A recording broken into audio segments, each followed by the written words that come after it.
What is up, YouTube? This is DeFGandolf coming to you with another video, and today I'm bringing you another Battlefield 4 video. This is a game of Rush on Hainan Resort, I think. Not positive on that. I'm probably wrong. I'm still not good with map names. But anyway, so we are attacking. I'm using the AK-12 assault rifle and the assault kit. This is my first match where I just really sat down and played the assault kit. And this was also my very first round of Rush, my very first full round of Rush. So, it's a decent match. I don't get a ton of kills, I don't think, but, I mean, my team does really well. And I'm trying to play as a team player, throwing out some meds to that guy. But, anyway, so, the thing I want to talk about in this video is getting adjusted to the PC aim with the mouse and keyboard. It's not easy. It is not easy. I mean, you'll see my aim is a little wonky at times. Having to get used to burst firing again. I got pretty consistent with it on Battlefield 3 on PS3. Having to get used to it again here on PC. And, I mean, it's not easy getting adjusted. I mean, that match of TDM, that was in the background of my last video, where I talked about my first impressions of the game. I mean, that was very strange for me to have a match like that. I mean, as you can tell, I wasn't really controlling my recoil or any of that, but now I'm finally getting used to the ins and outs of using the mouse to control my player.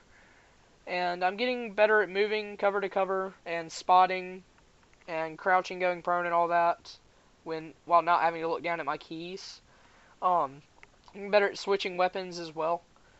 And I mean, it's just difficult coming from console to the mouse and keyboard, just because you don't have a single controller in a single hand, and I don't have the muscle memory built up yet for anything other than right click and left click. That's the only thing that I've got some kind of muscle memory for in reaction time. So, I mean, it's not hard, but it definitely isn't easy. You just gotta play a lot. I've been playing a lot of TDM. Like I said, this is my first game of Rush. Been playing a lot of TDM and Domination, just with the Engineer kit, trying to get the Carbine unlocked.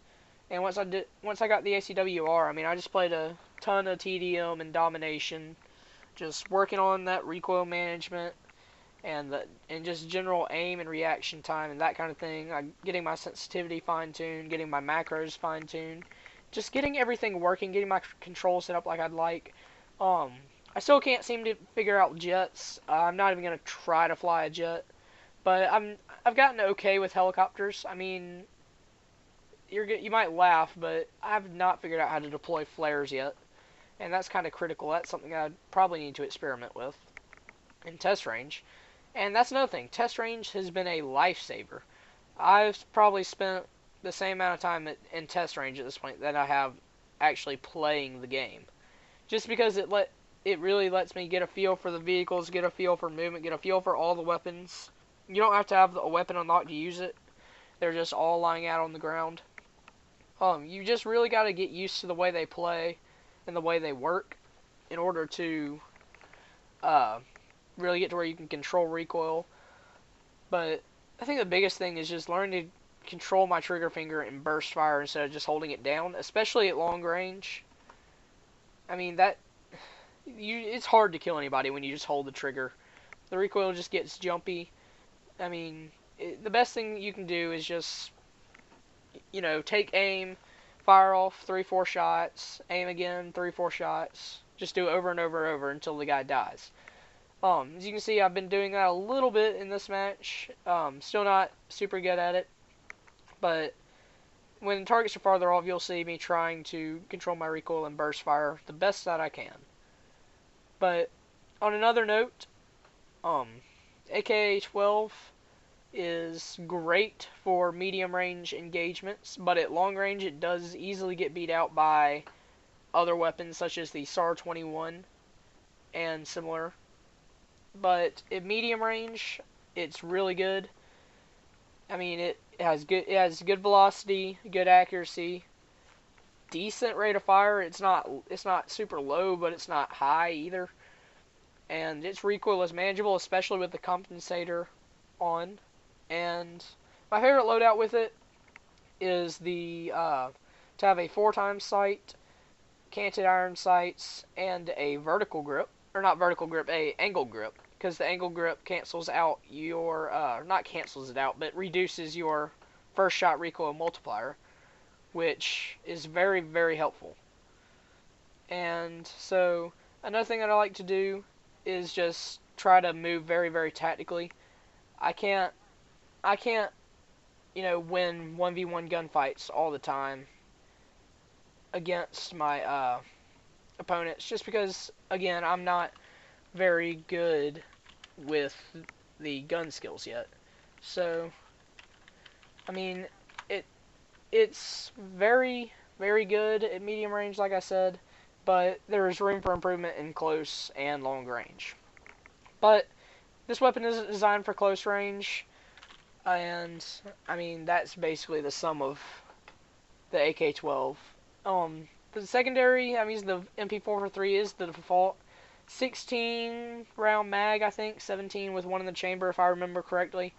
It's okay, I guess, but excuse me, definitely not great. I cannot wait until I get the Colt 45 unlocked. That'll be nice. As I understand, it has a 3x scope unlockable for it, so that's cool, but I'm probably not going to be making use of that, because that probably is not a good option for a secondary.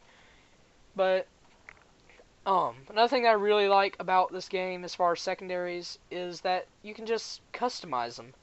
I mean, you can put on flashlights, camo, red dot sights, ghost ring sight, lasers, anything you want.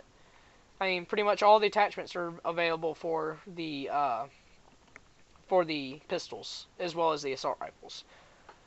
And I just think that's really cool. I mean, I can't really think of a game that has true, really, really good secondary customization.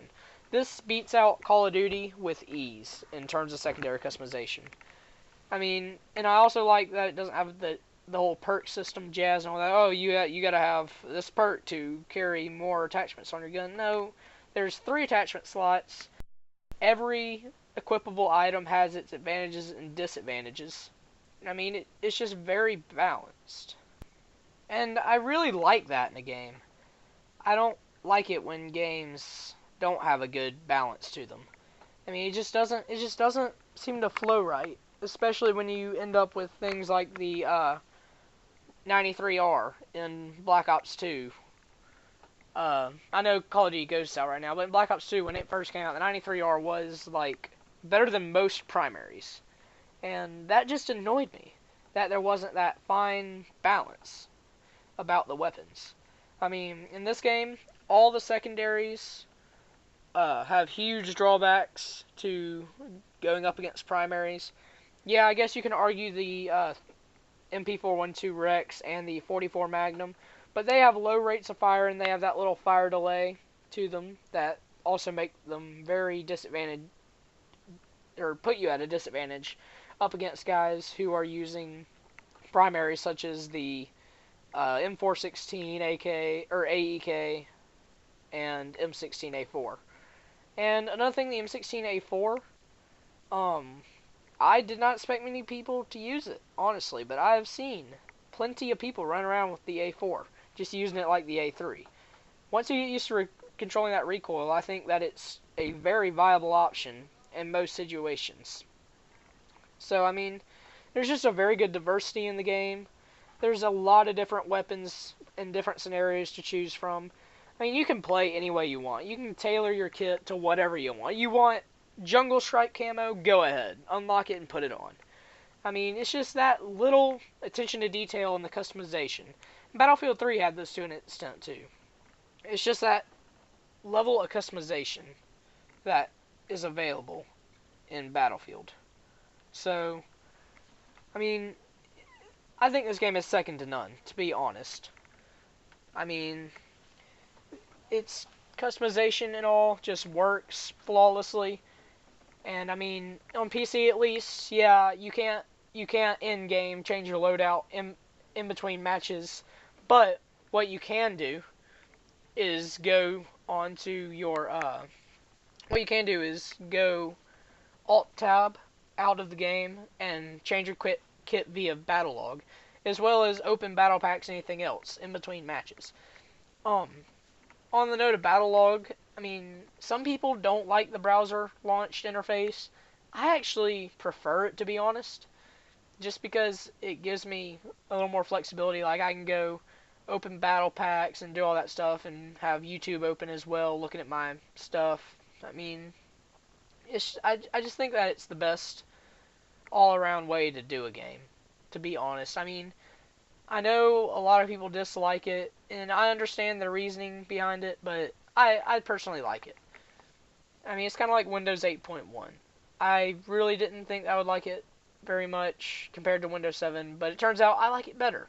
Not many people share that opinion, but I can't say that I don't like it better. I mean, with desktop mode, it just works beautifully, just like Windows 7. So anyway, back to Battlefield 4. I mean, I haven't run into any hacking problems. I'm never a hacker. The netcode issues are not a huge deal unless you're trying to snipe people at 800 meters away. Which, I mean, I know that's a cup of tea for some people, but I don't exactly like people who sit in the back of the map and, you know, snipe at 800 meters. Those just tend to be the kind of people that I say troll. I haven't really run into very many yet, but I mean, in the future, they might die via killed in action as a result of me rather often. I can already think of things like ATVs and stuff that I can just jump off of while driving, and it'll just wreck into them. So, yeah, if you enjoyed this video, please leave a like. If you want to see the great content coming from me in the future, head over to my channel and subscribe. And, yeah. This is DeFGandolf signing off. Later, guys.